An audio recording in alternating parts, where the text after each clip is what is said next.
Let's talk. Spencer and Zach Explore the Universe is brought to you by Maine Spirits. Learn more about the delicious spirits they bring into the great state of Maine and what you can make with them at mainspirits.com, on Instagram at Maine_spirits, or download their app for your smartphone. Stay tuned at the end of the show for Happy Hour. Spencer and Zach Explore the Universe is also brought to you by Bull Moose, now open for safe distance shopping. Get all of your music, movies, gaming, books, and pop culture needs at Bull Moose, with dozens of locations peppered throughout Maine and New Hampshire, or shop from home at bullmoose.com. Also by State Theatre, Portland, Maine. Though State Theatre is closed for concerts at present, they are still working to bring you the best music entertainment in the comfort and safety of your home. Visit statetheatre.com for more information, show schedules, and merchandise. And by the Maine Music Alliance, a Maine-based nonprofit dedicated to the preservation of Maine's independent music venues. Learn more and donate at mainmusicalliance.org. And by Sun Tiki Studios, a top-notch rehearsal and performance space on Forest Avenue in Portland. Though closed for concerts for the time being, Sun Tiki Studios is open for safe distance rehearsals. Learn more and book time at suntikistudios.com. Nice. Let's make a drink to start the show on Happy Hour, brought to you by Maine Spirits. We're going to make a bunch of drinks with Luxardo. Luxardo is that tall bottle. It's a wicker basket around it. It's a maraschino liqueur. A little spendy, but totally worth it. A great tool to have in your chest. So today we're going to make an aviation cocktail. Are you ready? Let's get our tools together. We're going to need a shaker, a bar spoon, a jigger, a strainer, and a coupe glass. And for ingredients, we will need gin, Luxardo, creme de violette, lemon juice, and Luxardo cherries. They make cherries as well. And they are, let me tell you what, candy on their own. Be careful with those things. Just use one, put them away, and walk away. Let's build this drink. In a shaker full of ice, add 2 ounces of gin, 1/2 ounce of Luxardo maraschino liqueur, 1/2 ounce of creme de violette, 3/4 of an ounce of lemon juice, freshly squeezed, please. Then stir it in your shaker until it's cold, shaker full of ice. And then strain into a coupe glass and garnish with one of these cherries I was talking about earlier. Okay, take one cherry out, eat that, that's for you, and then put the cherry in the thing. And there you have it, the aviation cocktail, a classic cocktail, one of the classic cocktails, kind of like the Corpse Reviver number 2, of the old school hotel era. You can find out more about this drink and many other drinks at mainspirits.com. You can download their app for your smartphone, or you can follow them on Instagram at Maine_spirits. And as always, we will encourage you to drink deliciously and responsibly. Now, on with the show.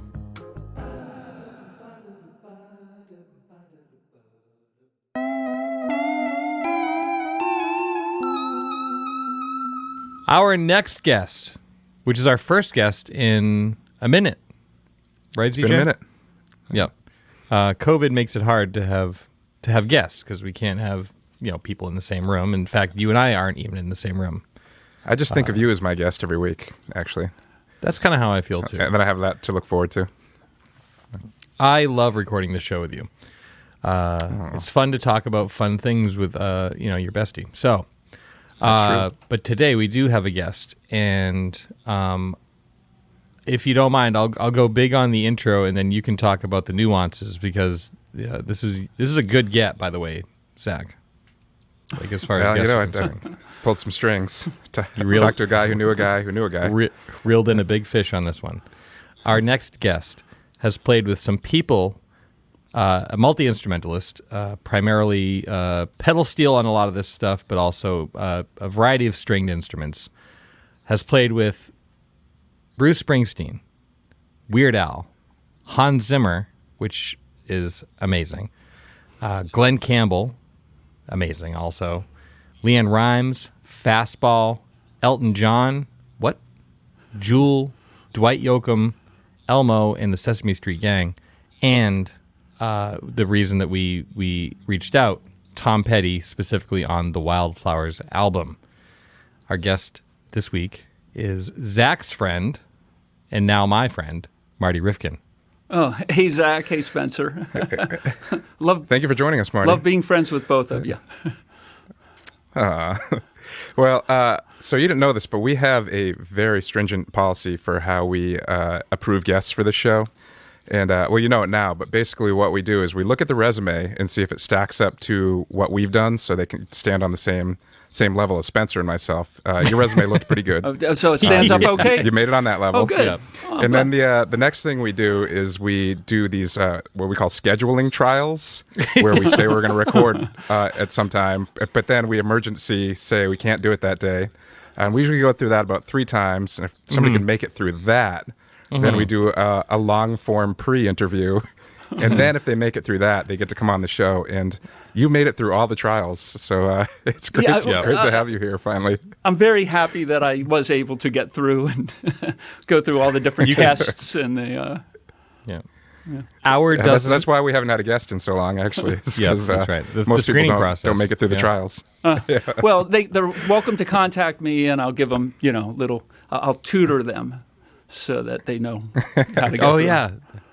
Actually, that might be a good idea for the show. If Marty wants to come on as our guest screener, like encouragement coach, but also just he can call it and be like, no.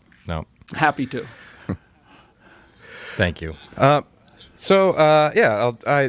and I met. I don't know, probably 3 years ago now. Time goes too fast. I can't tell. Maybe it was 4 years ago. I was invited to do. There's a literary group based out of Santa Monica. This woman named Susan Hayden runs it. It's called Library Girl. Is it like a book club? And she happened to be.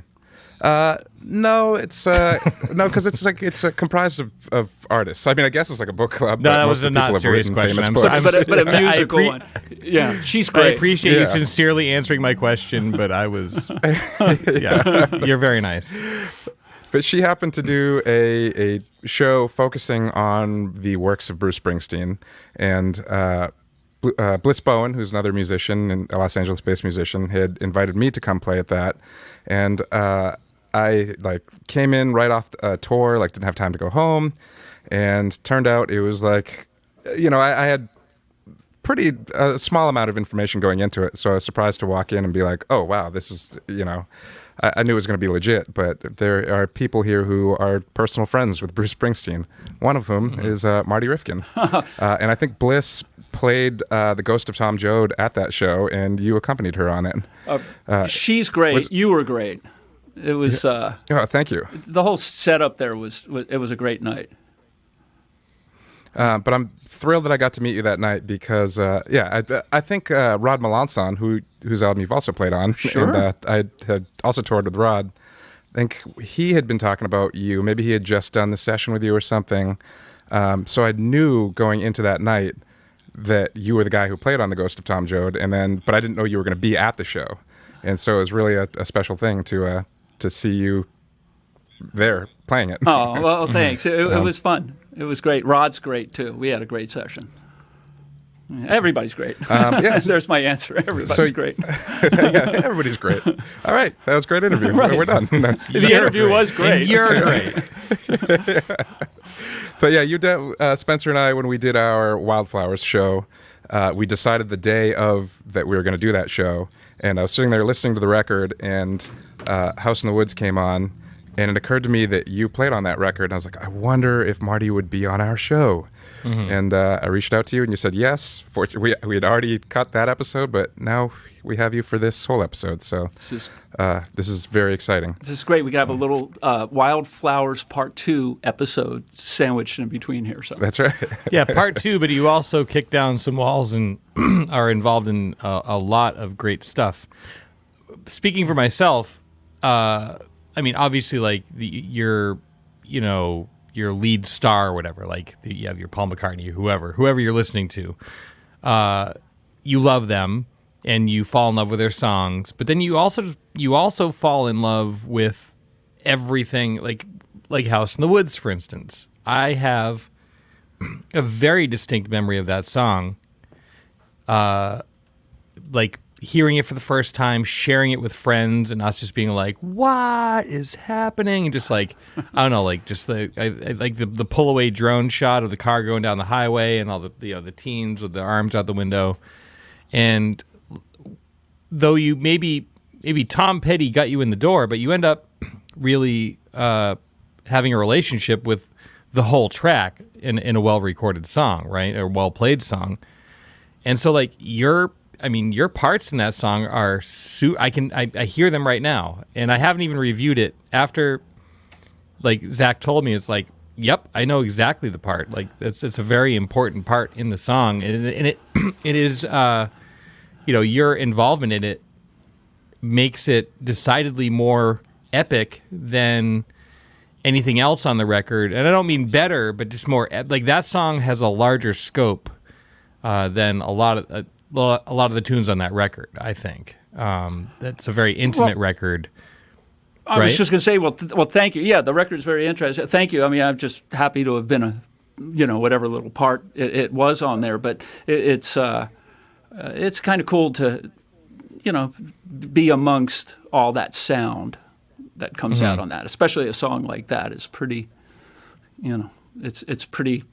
As you said, the song itself is kind of big. It goes, from medium to big, and the moving parts, but there's Tom just leading the way through the whole thing. It's kind of pretty awesome.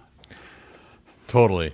I mean, I one time got a phone call from it kind of the vibe I'm feeling like talking to you, like the way it makes me feel like this is awesome because like you're involved in music that I love. Did I know you before now? No, but did I though? Yeah, kinda I did. I once got a phone call from our friend. Me and Zach have a friend named Steve Drown, who is a Portland engineer, and he called me one day and said, like, you're gonna want to get down here and intern. I was like, copy that. Like, I never got that call from him. And in the studio that day, he was recording, I think, Charlie Musselwhite, like a blues album, right? Mm-hmm. And the band was G.E. Smith, T-Bone Walk, and Steve Hawley, who was the last drummer in the last incarnation of Wings. And I showed up and coiled cables and made coffee and just, like, kept it cool, talked to people like people, and then they kind of, like, decided I wasn't going to be like a freak or whatever, and I kind of got to be in, and then there was like a let's go get some dinner, and I got to go along and talking to those people. Like, we all know who they are, but they're not the marquee name, right? But they are so instrumental in shaping these really meaningful recordings, and to have a moment to kind of talk to Steve Hawley just about like what, recording Back to the Egg or like whatever, like the various things, like the failed tour in 79, or T-Bone Walk about playing bass on Hall & Oates, like what?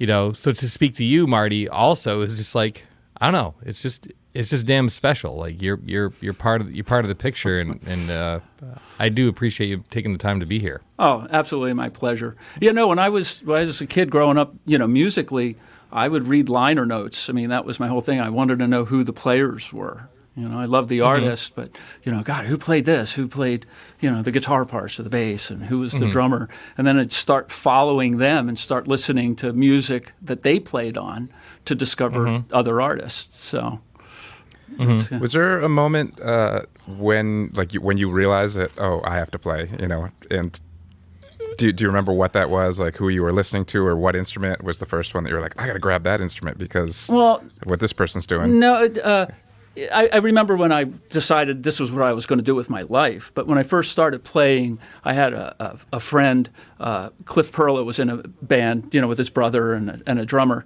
and they needed a bass player because his brother was going to play bass and then was older and wasn't going to. So they gave me a bass, and I learned how to play it, and I was kind of like not forced into it, but it was a great opportunity. Hey, here it is. Learn.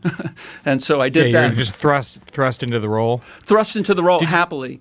And it was... Did you have an inclination to play before that happened? Not really. No. And it wasn't... It was kind of interesting. I remember he gave me the bass to take home, and that night I learned Hey Joe on two strings with one finger, that walking bass part. And it kind of made sense to me, and I thought, oh, this is something I could kind of do. And then I just wanted to learn. It was almost like that addiction happened at that moment, that first night. And it wasn't until a few years later that, we were in a different band, but also with Cliff and the same people, and everybody was talking about what they were going to do when they went to college. And I remember I was at a party, and I saw maybe it was one of those Midnight Special or Don Kirshner or something, and Emmylou Harris was on it, and TV's in the background, and music's playing, but she's there. And I looked at what she was doing, and I looked at my friends, and I went, college? What are you guys talking about? We're in a band. This is, we're just going to play music. And I remember I tried college, a couple of years, different schools, and I said, no, I just have to get to L.A. But that's when I knew that night, I have to play music. I'm so thrilled that you brought up Emmylou Harris, because I wanted to ask you if you had an influence or somebody that pulled you toward the pedal steel. And the reason I was thinking of Emmylou Harris is because I recently acquired 6 of her albums, or maybe more than that now, and I've just been listening like crazy. And I've never really... Pedal steel is an instrument that's made me want to go figure it out. I usually look at it and I'm like, that looks confusing, never mind. But listening to Hank DeVito play pedal steel on those records, it was now I'm like, I kind of want to figure out how to do that. Was there anybody like that for you, or maybe seeing Emmylou Harris with Hank DeVito playing with her? Hank was one of those guys. It was that whole country rock thing. I mean, I was playing bass at the time, and back in Baltimore, where I'm from, I was a bass player, and that was it. And I did get a steel for about a week, and then I ended up getting rid of it. I thought you were going to say years, but a week. No, it was a week. Okay. And then I moved to L.A. to be a bass player, but I always loved steel, and probably more that country rock thing. Rusty Young, Pure Prairie League, John Call, Hank DeVito. That was kind of what got me to want to do it. And I ended up getting a dobro, and then I finally got a pedal steel, and it kind of made so much sense to me musically. And then once I got deeper, I started learning about more of the steel players, the Nashville players, that were even as, maybe deeper, maybe not, just a different style. They were. So, I mean, for people who are uninitiated, if you don't mind me, Marty, a dobro is you've seen those guitars that have that kind of fancy steel resonant plate on the front, hubcap, and hubcap, interesting, great. But also the strings are about a ½ inch ish off the neck. It's meant to be played. It's fretted like a normal guitar, but it's meant to be played with a slide. Correct. And then a pedal steel, which is akin to a lap steel, which a lap steel I believe is 6 strings like a guitar, but you play that also with a slide, and it's fretted as well, so you have your markers. The pedal steel is almost like a different animal, because yes, it has 6 strings and more strings, and then each of the strings are attached to there's pedals, there's paddles that you move to the left or right with your knees while you're playing, and each of these moves changes the pitch of certain strings depending on what pedal you push. Jump in if I'm getting this wrong. Well, no, you're right. Pedal steel is a lot more complex. Imagine if you were playing guitar, but you had knee levers and foot pedals that could change the pitch of the string. Not a whammy, but an actual move it up a whole step or move it down a half a step, and then you have these different combinations. Typically 10 to 12 strings. So there's a lot of moving parts. If you looked underneath it, it would be a mechanic's dream or nightmare. There's so many pieces of metal and moving rods and bell cranks and things like that. So you learn how to play it fluidly. Your knees and your feet are moving just like your fingers, or actually just like somebody's playing slide guitar, but the rest of your body's doing the same thing. And it can get pretty complex. And I think one of the things for me was that it made sense to me. Some people look at it and go, what is this? The first time I ever saw a pedal steel in person, like I've seen them on stage, right, or on TV, and I knew what they were. But the first time I saw one in the flesh, so to speak, it was upside down because I opened the case and I was like, ugh, and just closed it. Like that's too hard for me. Even as like a keyboard player, like there's an amount of that kind of hand-foot coordination in what I do. Especially with the Hammond, I would rewire like the Leslie to go fast, slow on my foot rather than having the moon shape. Mainly because I bought a used B2 and the moon switch had been scraped off on a door or something. But you kind of learn with piano, you have your sustain pedals and your damper pedal and all that stuff. But like the pedal steel is, I don't know. I know personally 2, 3 people. Well, I guess now with you 4 that can do that, and to me it's straight magic.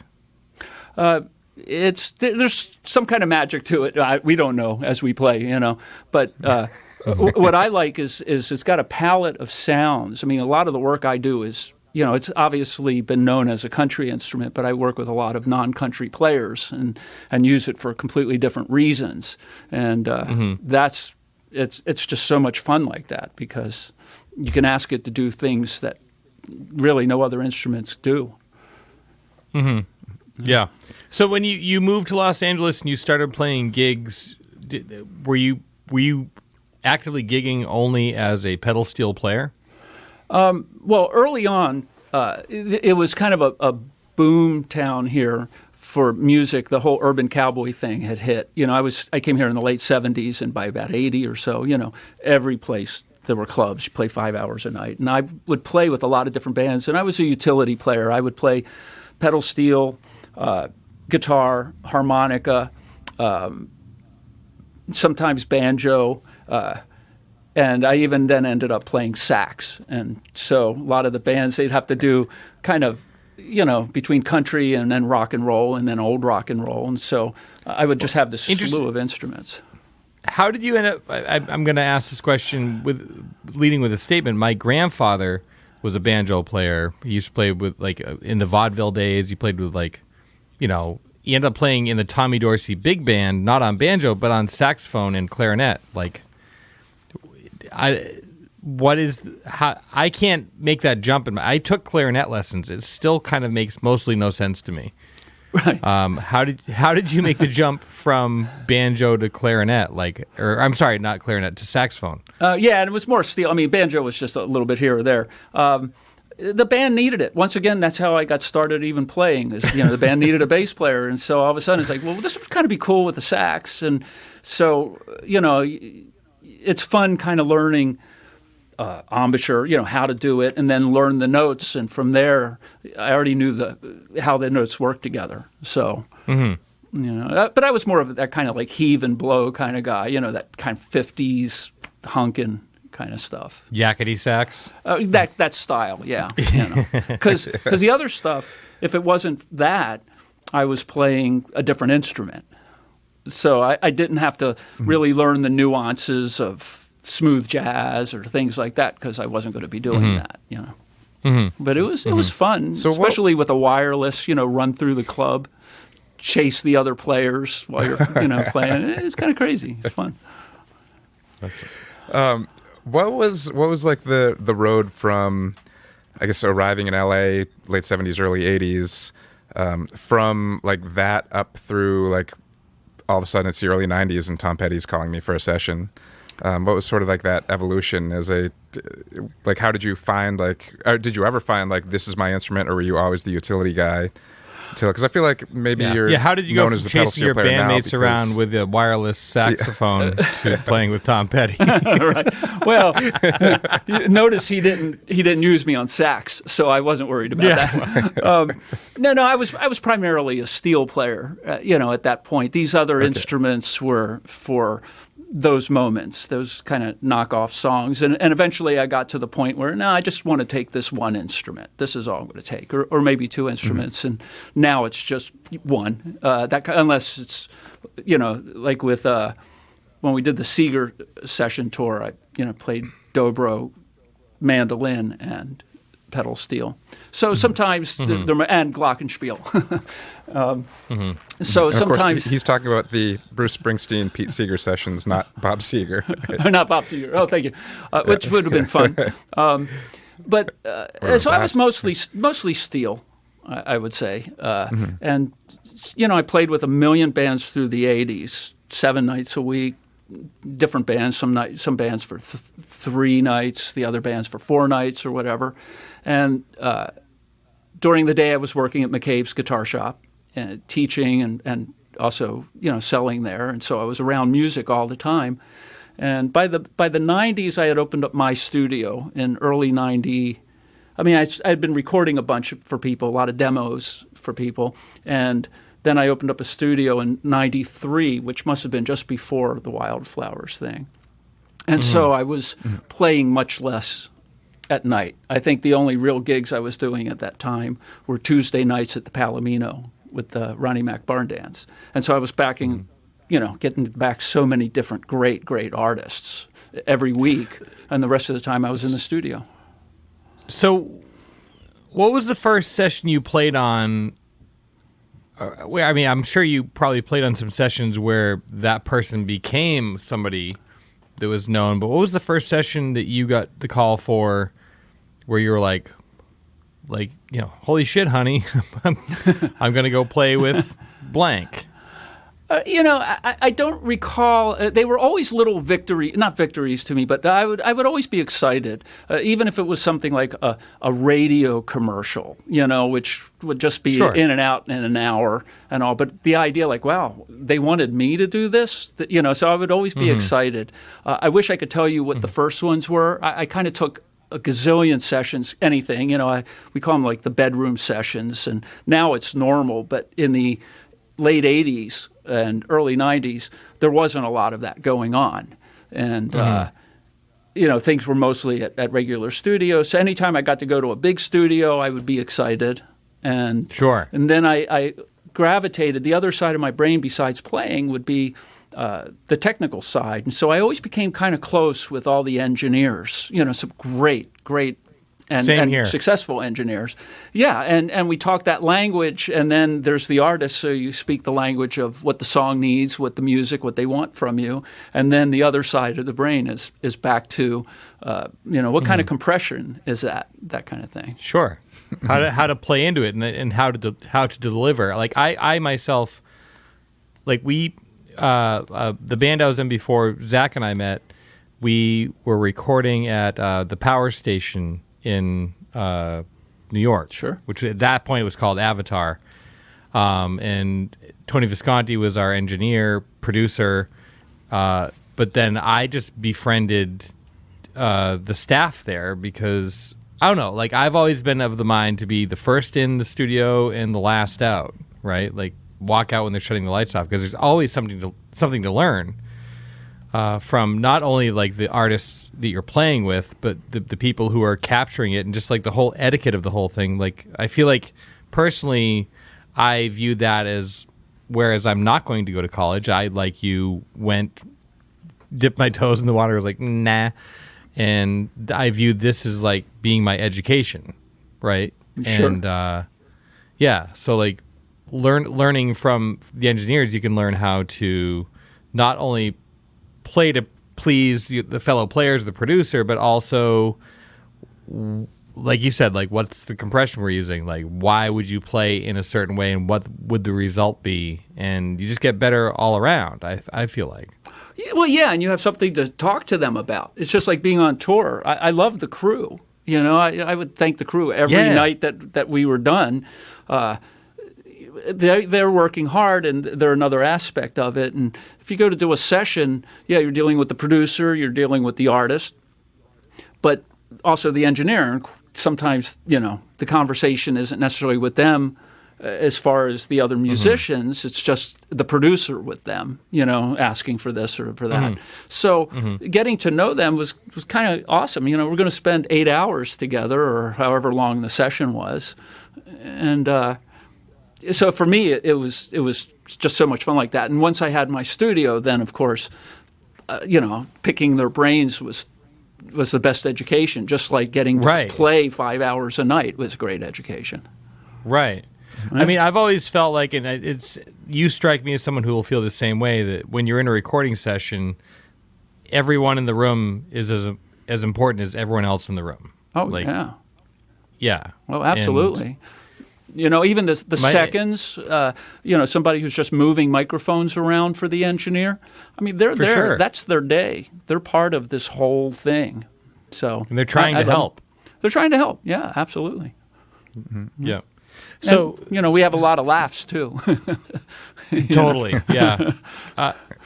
Zach, maybe you were going to ask this question because I feel like we're on FaceTime right now so we can see each other. But I guess what I'm wondering is how did you get that call? You've been playing in clubs, you've made a name for yourself, you're working all the time, and now you have your own studio, and now you've made a name for yourself to be able to do that. And that's growing. And how do you get the call when hello, hi, it's Tom Petty.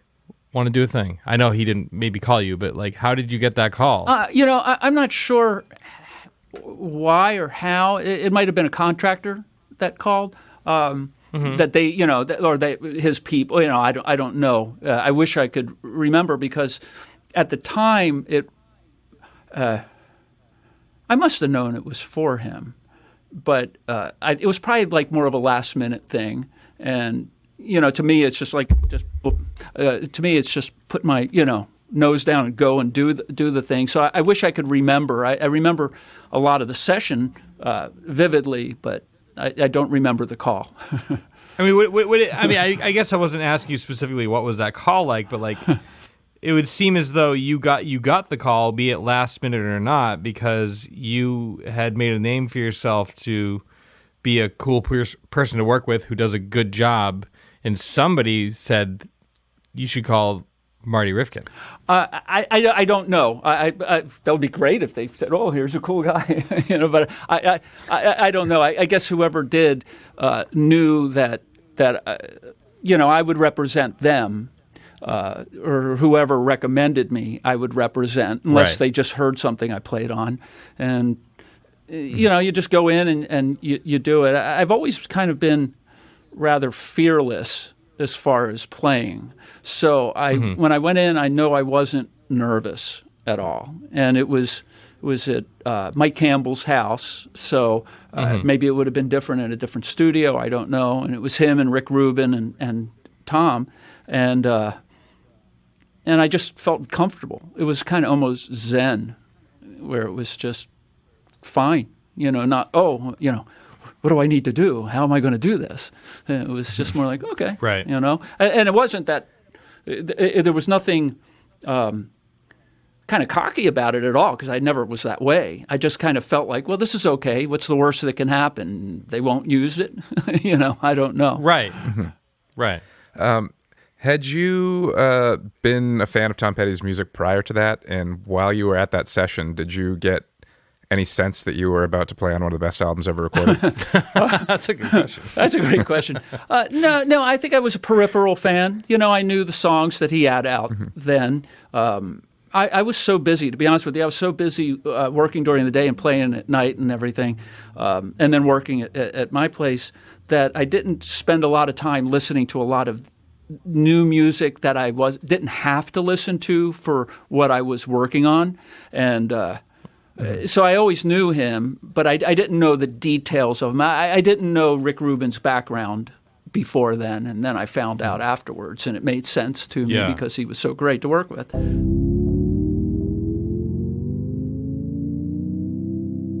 Well, hello there, my friends. This is Zach Jones with your Bull Moose Minute for the week beginning November 16th. Available this week at Bull Moose on hardcover book, A Promised Land by Barack Obama. In this stirring, highly anticipated first volume of his presidential memoirs, Barack Obama tells the story of his improbable odyssey from young man searching for his identity to leader of the free world, describing in strikingly personal detail both his political education and the landmark moments of his first term of his historic presidency, a time of dramatic transformation and turmoil.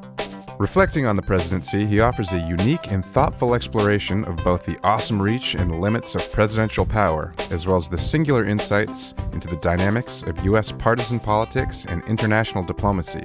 Obama brings readers inside the Oval Office and the White House Situation Room, into Moscow, Cairo, Beijing, and points beyond. We are privy to his thoughts as he assembles his cabinet, wrestles with a global financial crisis, takes the measure of Vladimir Putin, overcomes seemingly insurmountable odds to secure passage of the Affordable Care Act, clashes with generals about U.S. strategy in Afghanistan, tackles Wall Street reform, responds to the devastating Deepwater Horizon blowout, and authorizes Operation Neptune Spear, which leads to the death of Osama bin Laden. All this is in A Promised Land by Barack Obama, available this week on hardcover book at Bull Moose. Also, coming to Bull Moose this week, a brand new album from one of Tom Petty's Heartbreakers and his new band, The Dirty Knobs, with Mike Campbell.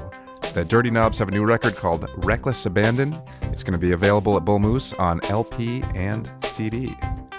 Very few rock bands have the power to reach into your soul and give it a good shake, but the Dirty Knobs are one of those rare outfits. With the first guitar slash, the knobs remind you that there was a time when feeling alienated was venerated, and nobody ever had to turn the volume down.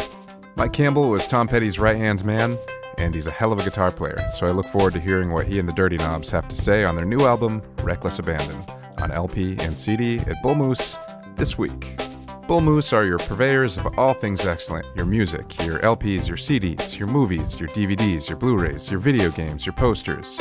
You name it, Bull Moose has probably got it. You can find them at bullmoose.com. You can browse their website and order right there, or you can find the location nearest you. They've got locations in Maine and New Hampshire. They are open for retail with pandemic protocols in place for your safety. You can also find them on Instagram at Bull Moose Stores, and you can find them on Facebook. So go to Bull Moose, get the things you need. I'm Zach Jones. This has been your Bull Moose Minute. And you can tell too, like even in with Rick Rubin interviews, like how that was a very intimate experience for him as well.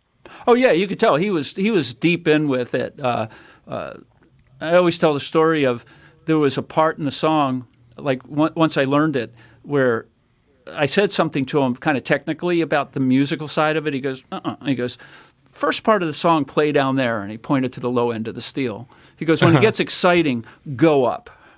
But he knew that's what he needed to say, not on the D chord play the F sharp note. There was nothing like that. But he was He was very just organic in what he did. And when I hear some of his other work, that's got all these kind of great moving parts and all this cleverness to it. He's probably just. I mean, obviously he makes those choices, but he just knows how to get that out of people. Mm-hmm. And it's like a director, but I hadn't worked with somebody of that stature who worked like that up at that till that point, because most of the other little bigger producers that I'd work with would be more from the composer point of view, so they were a little bit more play exactly this or play exactly that, and then your take on that. And then here's this guy who's just done all this magic, and he's like, play it. I played it in one take, and the three of them, stood between the speakers listening. They heard the take. Tom smiles, turned around and goes, that's it, great. And then I said, can I do it again? He said, sure. I did it a second time. They turned around, both Rick and him, great, that's it. And, I was so ready for, okay, that was good. But, the note at the third bar of measure 52, there was none of that there. Yeah, right. None of it. Yeah, having Tom Petty and Mike Campbell there, as well as Rick Rubin, did they ever try to? They didn't ever specifically feed you any ideas or anything? No, not. Because I think Mike Campbell is a great slide player himself. I can. He's for some reason I picture him like standing over and being like, try this. No, I remember he had an old.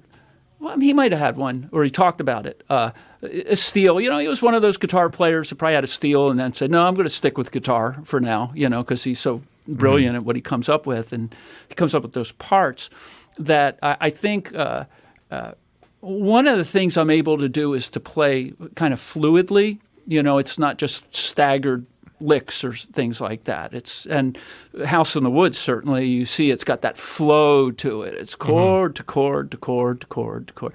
And so I think he just enjoyed that, as opposed to, waiting and now do the fill, waiting and do the fill. The song was a little more orchestral in what I was supposed to play. So. And you brought the orchestra in that song.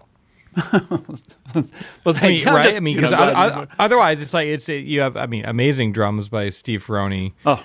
Bass, a couple guitars, maybe 2 to 4 guitars. I feel like there's piano in there, horns. Yeah. But then you're the soupy strings. You're like the swagger in that tune. Oh, thank you. That's always my favorite stuff to do. Is when you're kind of looking at it more orchestral as opposed to, purely voice, lick, voice, lick, voice, lick. I think steel could be used for those kind of sweeps or those moods. So I kind of always gravitated to those kind of things and more swell-like things. Well, even like Ghost of Tom Joad, there's these kind of, low cello-y kind of things that can happen. And I gravitate to that more than just, the big licks. Speaking of the orchestral works, you also, and I kind of made note at the top, you did some work with Hans Zimmer. Yes. There was for Man of Steel, a great friend of ours, of mine, and all these other steel players, when I say ours, named Chaz Smith, had worked with him, and Hans got the idea for that to use what he called, the quintessential American instrument, which he felt like pedal steel was. I mean, it's one that was developed in America, and for the quintessential American hero, right? For the quintessential American, right? That's exactly what he felt like. Although his use of it was completely different. What he did was he had 8 of us go, into a sound stage and just play notes in different fields, kind of like sampling strings, like a string section. We would play the note, then he'd say, okay, now everybody play the note again with a lot of vibrato, more vibrato, that kind of thing. And when you have all these steel players, there's all amps, so it's not like a violin that's just coming off the violin. So you got all this giant sound, and everybody was like, well, what's he going to do with this? And he wasn't there the first day. Peter Asher actually ran the first day session, and even he was like, well, I don't know what this is about. And the next day Hans came in, and the first thing he did is he sat behind his keyboards, and overnight, I guess some guys that he works with had programmed the keyboards with our notes. If you used a pitch bend on the keyboard, it would give you the vibrato, or it would slide it up. And so he started playing in this big, majestic, steel guitar thing. It doesn't sound like steel at all, just the big, bright sound. So he was basically like using you guys to build a sound library, that's exactly what he did. Or build a sample library, I guess. Yes, and then he composed using that around. It wasn't like you guys were reading sheet music or anything like that where you were. No, but it was kind of cool. He had and for all of us to be together, because you typically don't have 2 steels in a band, so we all got to play together, even if it was play a C note. Now a C note with more vibrato, and then the second day we went to a little bit more of a driving sound, and he collected all that. And then on the third day, he and I got to work together, where I did a bunch of different slides and stuff, for him. There's a great YouTube video that explains, just what he's doing in general. You could see all the guys doing it. And then there's a little snippet of us working together. And like when Superman leaps, it's more sound design. You hear that slide up, to it. And he was great. He was just the greatest guy, and he was just a happy guy. Hans Zimmer is just seems like just a happy guy, and made everybody feel comfortable.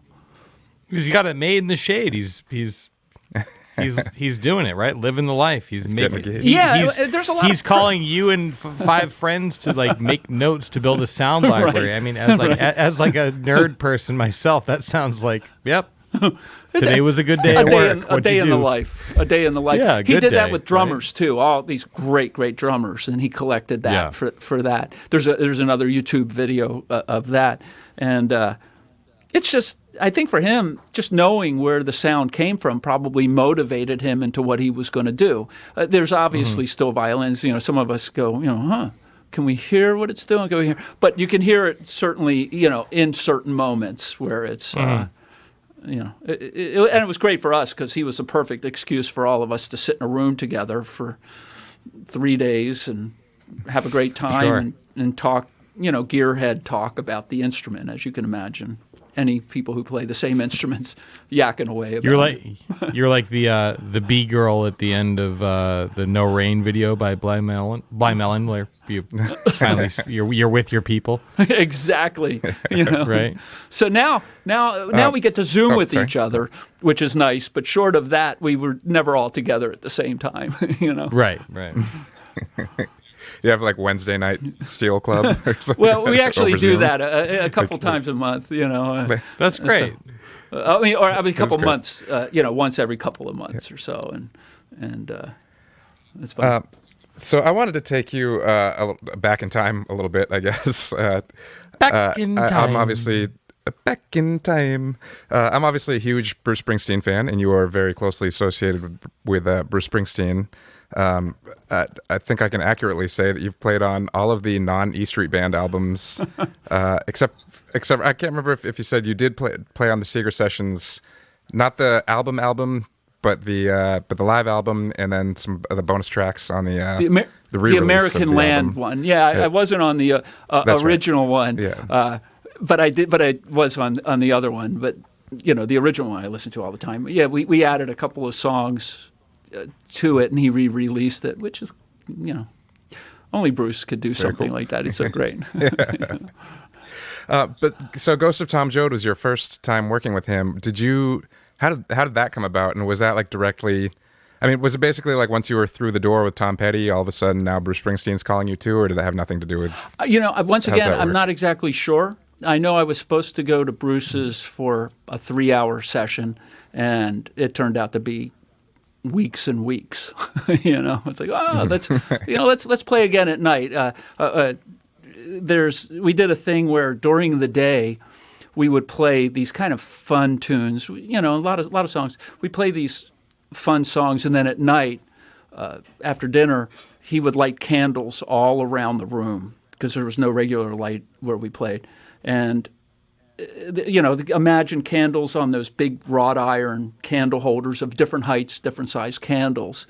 And then he would pull out stuff like Ghost of Tom Joad, these kind of songs, which was a completely different mood. He totally knew how to change the mood for us. And after that first day, it just went from that one quick session to, in and out of there for about a month. Did you get any sense while that was happening again that you were going to be on an incredibly special record?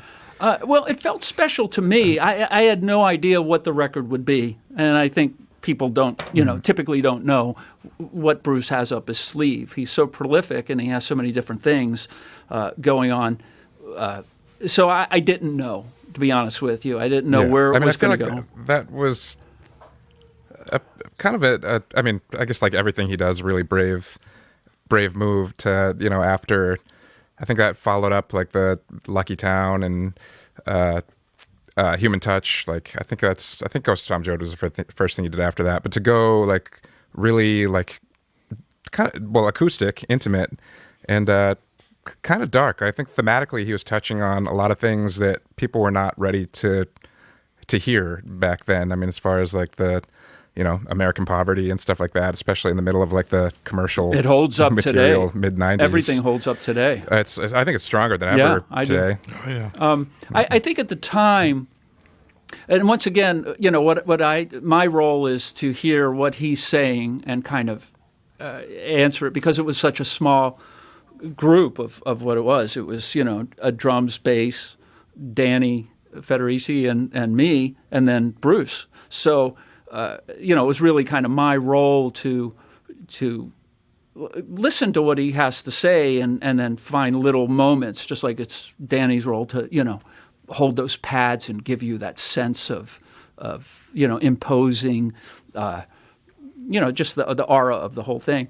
And so I knew right then, well, this is magical. And the fact that, I was 2 feet in front of him. He was facing me. Bruce was facing me. And I could keep an headphone off, and I could hear him in the room. And it was just like, whoa, this isn't typical stuff being said in a song. This is... It was so brilliant to me that you forget you're playing, I'm so COVID brained right now that you just said that you were 2 feet from Bruce Springsteen, and I was thinking, dude needs to back up 4 feet. I thought the same thing, dude. I honestly did. I was like, oh, that's too close. Social distancing. That sounds like a super spreading. But you know what? I was probably more like 4 feet away. I think this is just embellishment. Still too close. It was very, did very you have close. any, like... It was so close that at one point I remember he went, "What is that sound I'm hearing?" And this is kind of many days into this. And I realized, when you play pedal steel, the pedals make noise because it's all mechanical. Oh, sure. You hear a little clanking. And I was thinking, it's got to be my pedals. I'm going to end up in another room, instead of sitting socially distanced right in front. And and once I said, I think it's this, then he just kind of nodded like, okay, now I know what it is, Yeah, that's the noise the instrument makes. It's fine. Do you ever listen to Philip Glass Ensemble Glassworks? I haven't heard that, but I listened to Philip Glass. Oh, man. So that recording is one that I've listened to a zillion times, and it's a very meticulous recording, because it's a mixture of electronic instruments and standard, kind of more traditional classical instruments. And there's this one point where you can hear somebody... I think that it's like synthesizer bass and another synthesizer and some oboes or bassoons, and then you can hear just somebody goes like, just like squeak. It's like, oh yeah, there are human beings in a room. They've been this silent for so long. Right. That you know what I mean? You notice when just one, like, and I can just only imagine like the look of terror on the player's face when they went like squeak and they look at like Philip Glass like, oh no, I'm like I ruined the take. You gotta be fearless, but they left it in, so that's good. Yeah, I love it. It's like that little squelch of feedback in the live version of Bob Marley's "No Woman, No Cry." It's just like this little squeak, like high feedback. It's like, oh yeah, they're playing this live, and my band sucks because this is incredible. Did you have any idea after those Ghost of Tom Joad sessions that you were going to be getting the call again for Devils and Dust and for everything that came after it, but you were just basically Bruce's guy when he was making a record without the E Street Band? No, I mean, I hoped all of a sudden all these things happen. No, because you do those sessions, and the record came out. And I mean, it's those two albums that you're talking about, Ghost of Tom Joad and Wildflowers. It's so proud to be a part of. But once you do it, it's kind of like Bruce's song about glory days. You gotta, well, what's my next session? And instead of just it, being that. Although with Tom Joad, it's interesting because there's a certain sound and vibe to the steel playing that, I would get other sessions and it always made me happy when people say, do that, Ghost of Tom Joad thing, And with Bruce, I've always known when it's a song like that, even if it's, live in the Seeger Sessions tour and all that, I would know to kind of go there because that was a sound that was kind of a little different, and I know that it resonated to him. He never told me what to play, it was you come in on verse 2 kind of thing. And I mean, you're kind of breathing rarefied air there, wherein you're like somebody who developed a studio relationship with Bruce Springsteen, but then you also get the call to go out and play on the road. That's not often the case for a lot of session musicians, right? Yeah. Well, I guess some do, but yes, some don't. With Bruce, I mean, he's about casting, and all the great artists are about casting what they want to kind of hear in their head and not have to explain too much about to the players.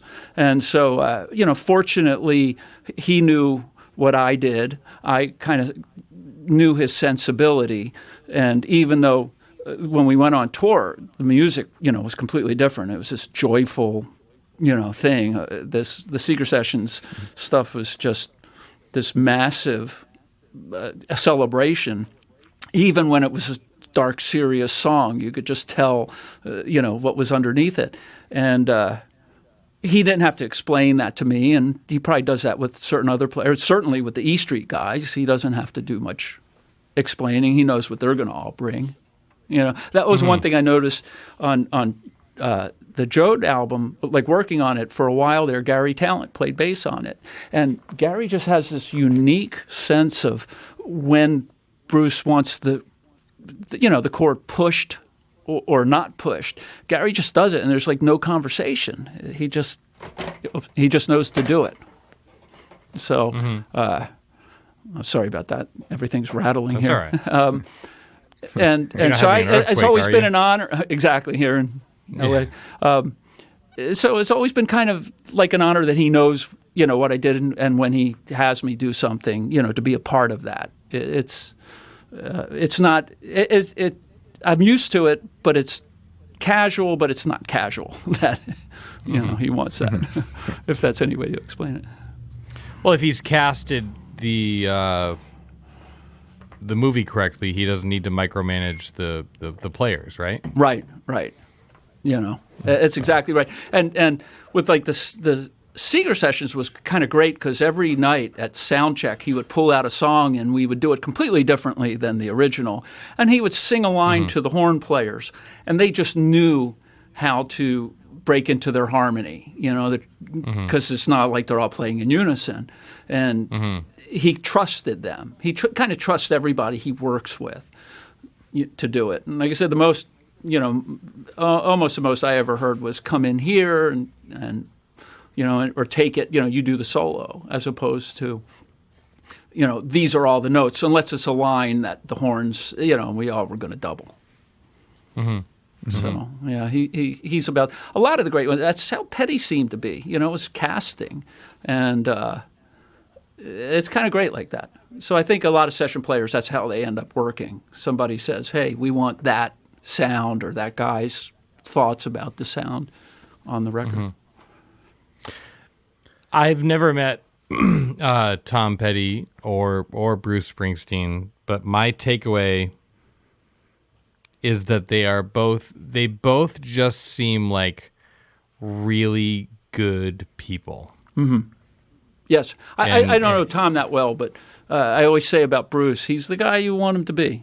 He's great. And fortunately for me, I can't think of any artist I've ever worked with that I didn't really enjoy. It was always kind of great in the studio like that. But those guys were you special. played on. Sorry, you played on Glen Campbell's last record, last record while he was alive, "Ghost in the Canvas." Yeah. Was he present at that session? I know he was obviously dealing with his declining mental health and all that. For that one, I think we did it as overdubs. In my part, we also did meet Glen Campbell, which was great. That's a producer named Julian Raymond, who really was behind the whole Glen kind of resurgence thing.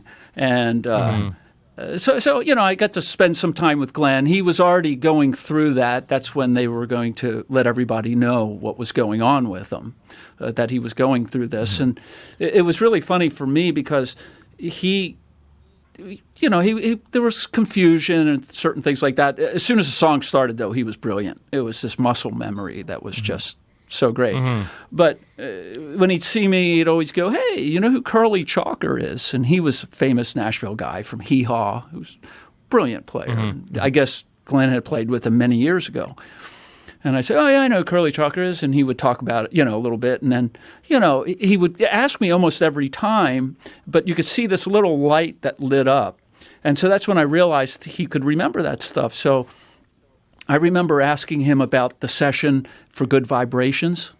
And oh, wow. He said, he goes, yeah, we came there once and we ended up not doing anything because Brian was working on the theremin. And so we just kind of hung there and, waited while he did it, for a few hours. I said, well, did you get antsy? And he went, oh, no, I was watching a genius. Wow. He was so lucid about all of that. It was kind of not precious with his own time. Yeah, just there to make the session work. I mean, that's something that one of my takeaways in our conversations we've spoken prior to now with you is that you even alluded to it earlier in this conversation that it's not about like whether it's like somebody hugely famous or it doesn't matter what the session is. Like you want to approach it with a respect for that situation, like regardless of whether it's Bruce Springsteen or somebody who is just starting out, who has engaged you to play with them. Like it seems like you kind of adhere to that in a very meaningful way. Absolutely. To be present. If somebody's starting out and maybe what they have isn't quite there, which of course is also in the eyes of the beholder. Maybe it is. Mm-hmm. I know that this gets them to the next song, and then this gets them to the next song. And, you could play with somebody. For me, it had always been where I could do a session for somebody like Tom Petty, and the next day I'm with somebody else who's not on a label, who, is self-funded and doing their own thing. And it's kind of normal now, but back then it really wasn't as normal. And to give them the same musical respect. And for me, even if somebody didn't quite know how to put it in words, or they just said whatever they were thinking they wanted, but they said it all wrong, so to speak, then it's my thought to figure out what do they really mean by that, so I can give that to them, as opposed to just be quiet, let me do my thing. It's their music. They're going to be playing it for people all the time. I'm going to be moving on to another song, and so you have to give them that kind of respect. It's respect for people's time and people's craft, whether or not they've made it or not. And that's I guess that's like a tenet that I would say, from my vantage point, obviously not knowing these people, but like you don't know Tom Petty as well, but like Bruce Springsteen strikes me as somebody who respects people's time.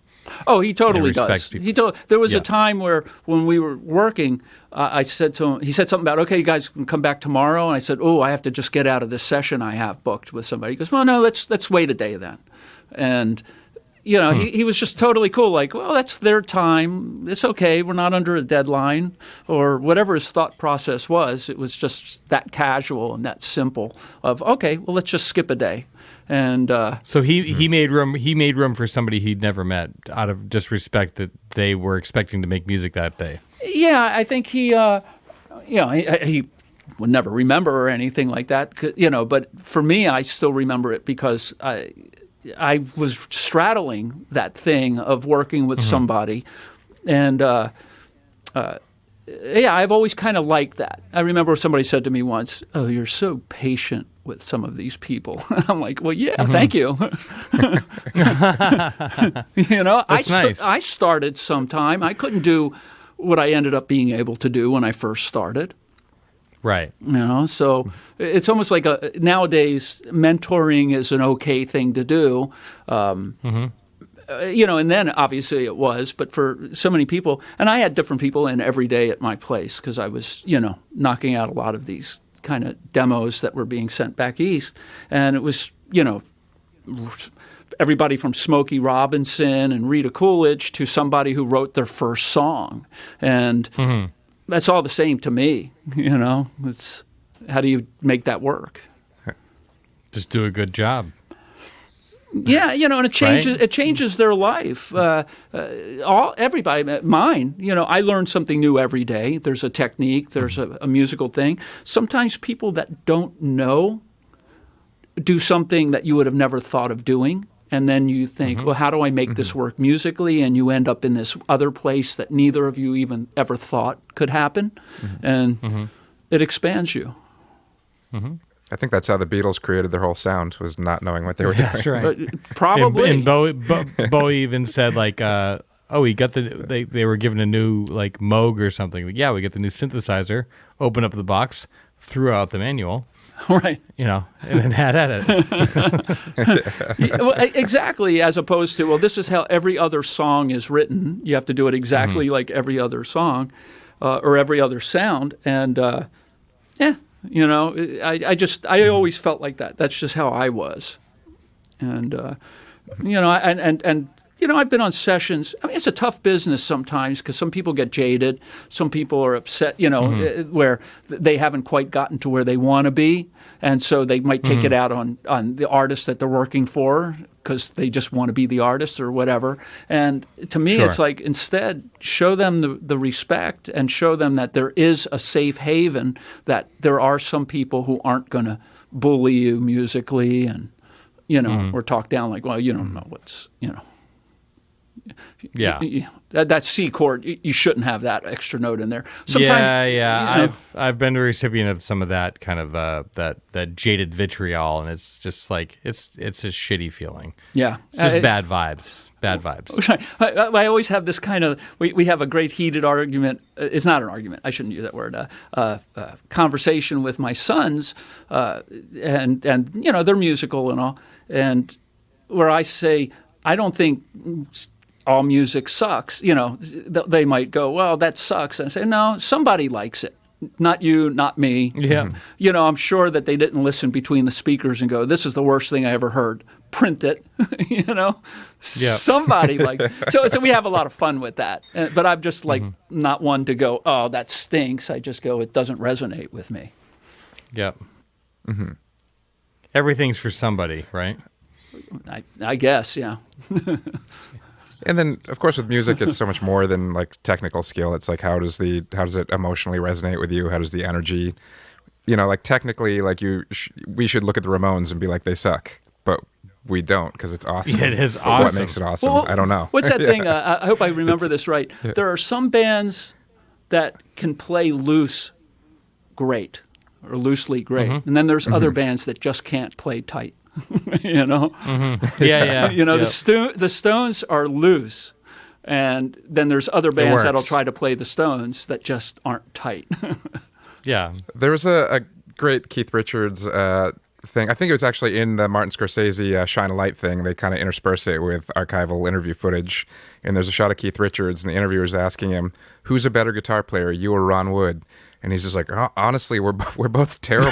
He's like, we just make a good sound when we play together. Yeah, absolutely. And it's totally true. And could you imagine if they were in the hands of somebody who would say, hey guys, tune up or change this or change that. You can't do that. That guitar sounds too fuzzy. Yeah, that's not what all the kids are buying today. It'd just be terrible. Yeah.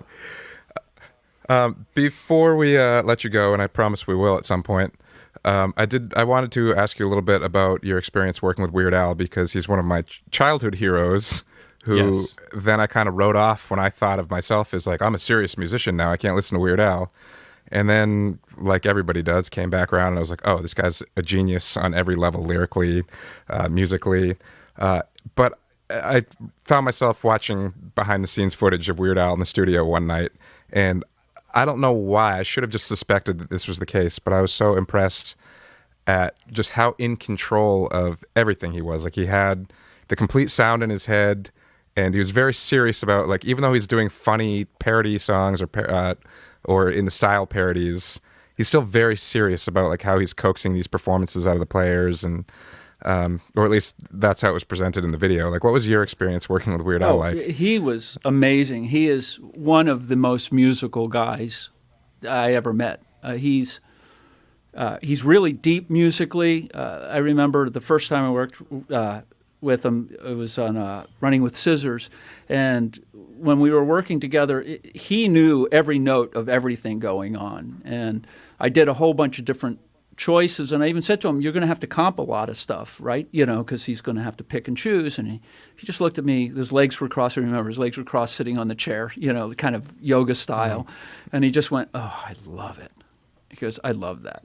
So he's thorough in what he does. The songs are not just, ha-ha parodies. Musically, they have to be right on. He has a great team, Jim Chemo West, John Bermuda Schwartz, and other people. I know, John's great. And I mean, but these guys. It's never not funny. I know. It's always great. and I know I told you guys, I guess earlier, that John and I met when I first moved to L.A. in '78. And this was before Weird Al. And we both backed up an 8-year-old Elvis impersonator. And I remember I drove from Santa Monica to Palmdale for like $25 for this gig. And I went, what did I just get myself into moving here? Right. And but we've been friends ever since. So it's, and he's like that. He's very loyal. But Al is musical. He's a caring guy. He's brilliant, as you know. And a story about my kids, again, is I had done all these other sessions that we're talking about, and they kind of take it in stride. Like, well, that's what Dad does. There's not a lot of fanfare, which I always wanted. I wanted just like to have a musical life like Beaver Cleaver family, but the dad, instead of being an accountant or whatever he did, that he was a musician. But I remember I came home that night. They must have been about 9 and 11 or something like that. And I said, hey, guys, guess who I hung with tonight and worked with? And they went, who? Like whatever. I said, Weird Al. And they just stopped in their tracks. And they went, what? I said, Weird Al. You? You and Weird Al? Weird Al? You? And at that point, it was so great playing with Al, but it was even greater that I got street cred in my own house. Did I mention Bruce Springsteen? Yeah, but Weird Al, though. I think the thing that shocks me the most these days about Weird Al is, like, I guess when I think back on it, his original songs were always my favorites anyway. Like, he had a song on his Even Worse album called Those Were the Good Old Days, and one called Melanie. I still love both those songs, but I say more recently, I mean in the 2000s, I guess it could be as old as 20 years now, but he did a stylistic Beach Boys parody, but it's like Smile era Beach Boys, and it's just like he perfectly nailed like the Brian Wilson production thing. And like when I first heard it, I was like, that must be somebody else producing it or somebody else arranging it that he called in that just knows how to get this sound. And I watched those behind the scenes, and it's just him directing the whole session, knows how to pull out that level of musical sophistication for the sake of the joke. And he can't so accurately parody so many different styles, ranging from everything pop to he is a really good rapper. He's really good at it. He parodies these really difficult songs, these huge. It's not like he's parodying unknown material. He's taking top, well-known hits and crushing it and flipping it, and he's doing it all. You can't. That's not an accident. The guy is very clearly gifted. Well, that's why there's longevity to it. He's. We know as musicians that it's not just comedy. There's that thing, and comedy works better sometimes when there's drama involved with it than if it's just slapstick. And he's had this longevity because he takes that seriously. That's what it seems like to me. And once again, another really nice guy. Just, worried about how comfortable you are, Marty, it sounds like attracts like. Well, there you go. Thank you. I can only hope. You are so kind to give us your time. And a lot of it, frankly. And you passed our rigorous guest the pre-interview approval on this. The pre-interview was fun, that one, we didn't get into as many stories tonight, but we'll do this again. And then I'll have stories from all these other artists. Will be my therapy session. Oh, with that too. Yeah, I have to still I have to mostly get some therapy myself to kind of purge everything that I had to deal with. We could take turns. We could have a little group. Yeah, well, we will happily be your therapy outlet anytime you want to come on here and talk to us about whatever. I love that. We appreciate it. Oh, so my thank pleasure. you so much for making the time. We really appreciate it. And it's been great to get to know you. Well, likewise, fellas. This has been good. I've really enjoyed it. Yeah, look forward to further getting to know Great. one another. Okay, have a great one. All right. Thank you so much. You too. Spencer and Zach Explore the Universe is brought to you by Maine Spirits, Bull Moose, State Theater Portland, Maine, Sun Tiki Studios, and the Maine Music Alliance. This show is a Mistakes Were Made production.